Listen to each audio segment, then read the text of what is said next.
Здраво, ова е 358-то издание на Видеологија со Златко Ѓелевски, дигитален краток осврт за актуелни филмски остварувања, односно спонтана критичка анализа која е збир на први впечатоци илустрирани со подвижни слики. На денешниот репертоар е The Room Next Door од Педро Алмодовар, во кој станува збор за Ингрид и Марта, глумени од Џулијан Мур и Тилда Свинтон, кои се пријателки од мали нозе, кои пред многу години работеле заедно во ист магазин.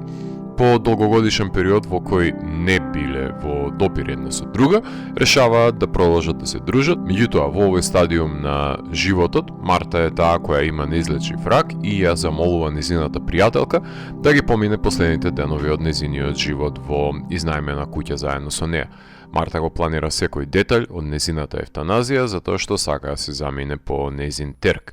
Постои еден не многу галантен начин кој во минатото ексклузивно беше узурпиран од оскаровските филмови за инстантно оценување на симпатиите на аудиториумот со тоа што некои од ликовите во носечките улоги во филмот им се припишува неизлечиви болести, најчесто рак од кои сите ние ќе умреме, порано или подоцна, истовремено срозувајќи и гледачите и активирајќи отчукувачка бомба на драматуршка основа која ќе води кон забрзана конфронтација на ликовите со собственото постоење.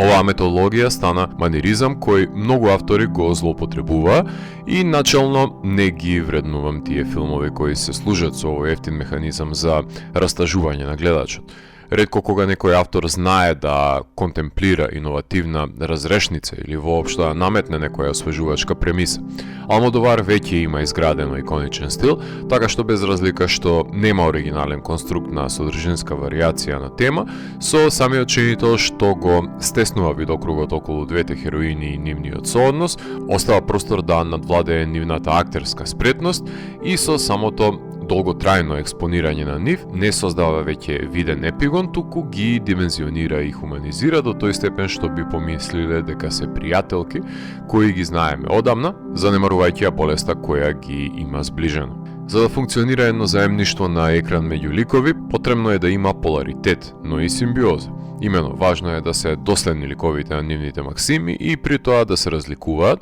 меѓутоа нужно е да има заемна врска која ќе ја докажат со нивните дела, а не со зборови. А дуетот на Тилда и Џулијан е приемчи за сечие уво и око. Затоа Ингрид е таа која мора да има разбирање за условувањата на незината пријателка со неизлечива болест, односно да има големо срце, во кое ќе ја прифати по толку долго време на дистанца и продолжат како да нема поминато ни секунда. Така што сензитивниот пристап на емпатичната Џулијан и истакнувањето на грижливоста во пристапот, но и елементите на преплашеност од надоаѓачката смрт се интригантна дихотомија на незиниот лик, кој секој ден ѕирка дали е отворена вратата во собата со надеж дека ќе помине уште еден ден со својата пријателка. Има грижа на совест кај неа за компензирање на заедничкото поминато време, со оглед на тоа што не била запознаена за состојбата на пријателката, бидејќи дозволиле животот да ги дистанцира. Синергијата не би била комплетна без Марта, која е методична, го има испланирано начинот на кој сака да се замине од светот по незина волја, иако многу од незините пријателки не сакаат да се инволвираат во него, освен Ингрид, на која и резонира потребата да се биде со неа при последниот здив, комплетирајќи ја симбиотската врска со неа. Таа е тврдоглава и децидна во незините одлуки, меѓутоа како контрапункт на силната волја го имаме кревкото и ранливо тело на Тилда, која знае дека смртта ги пие последните животни атоми и не може да ужива во погодностите на постоењето, како во минатото или како што Ингрид не е попречена во нив, затоа сака Марта да ја напушти забавата кога таа сака, да не остави ништо на случајност. Барем книгата на Џојс знае да се протне во неколку кадри во ова дело. Во прашање е можност за пронаоѓање на уживање во благодетите на живеењето и нивниот дефицит, но стоицистката Марта е одлучна да го режира секој кадар од незиното умирање, така што нема простор за втор тейк. Џон Тортуро се појавува во споредна улога и докажува зошто е идеален избор за оваа позиција, бидејќи е впечатлив и како појава и со начинот на кој ги изведува репликите, максимално го искористува минималното присуство во кадар. Алесандро Нивола е тука за да притисне за дознавањето на вистината на површина, вистината за смртта на Марта и дали незината пријателка била инволвирана во асистирањето на самоубиството, што нема намера филмот да го обелодени на детективот, а двојната улога на Тилда соодветно го комплетира делото, за да се воспостави не само врска со родителот, туку и потенцијално нова, реинкарнирачка, дури димензија со Ингрид. Пред нашите очи гледаме како венее нечиј живот и сме неспособни да го промениме тоа, па со истата таа тегоба на немоќ за интерферирање се соочува и Ингрид, бидејќи екзистентен е стравот од смртта, која е надоаѓачка во секој кадар, и со закрепеноста на Марта добиваме мнение дека е се поблиску и поблиску.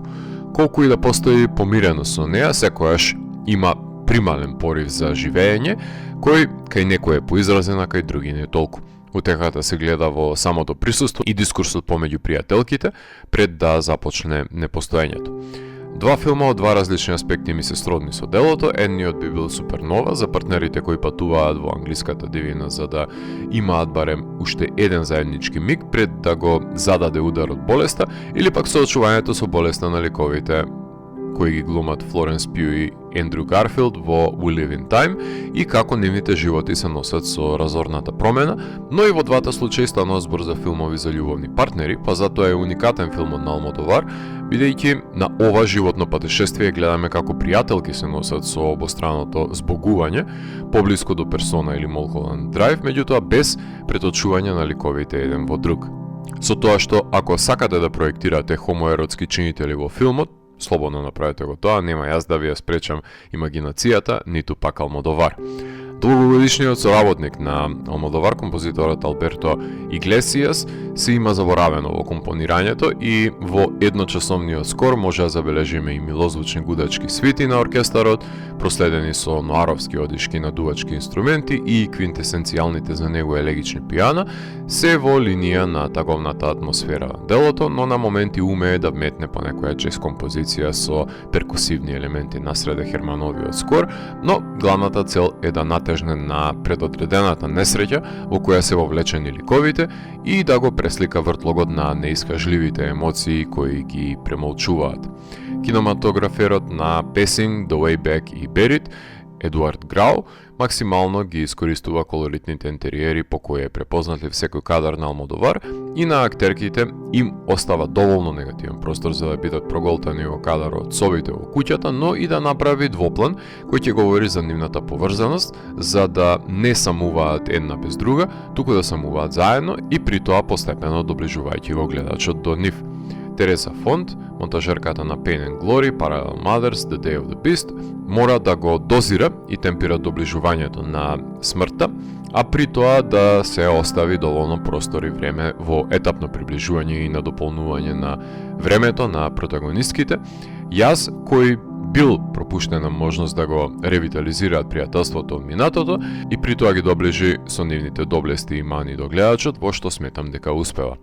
Ова е само вториот филм од режисерот Педро Алмодовар во рамките на видеологија. Остои првата епизода го рецензирав Pain and Glory, кога ви говорев за карактеристиките за неговиот филмски ракурс, а со оглед на тоа што оваа емисија постои само 8 години, не сум можел да ги опфатам неговите први филмови, кои и тоа како заслужуваат да видат дел од неа. Меѓутоа, по Pain and Glory од 2019 година, во два наврати сними два лаконски краткометражни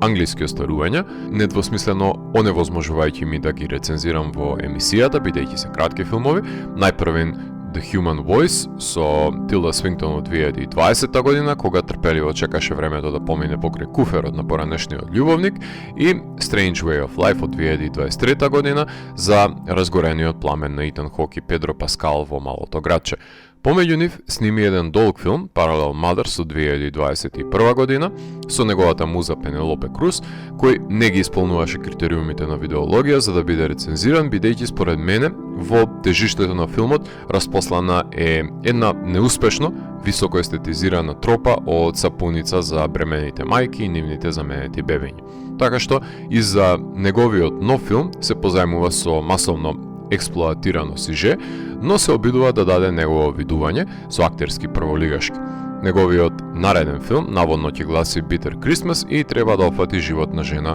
која ќе биде напуштена од незиниот партнер на Божиќ. Како филм и да сними во иднина, ќе биде селектиран на Кански или Венеција, како во случајот со напоменатите филмови, кои стравувам дека се селектирани повеќе поради презимето, отколку поради иновативноста која беше нераскинлив елемент од неговите први филмови.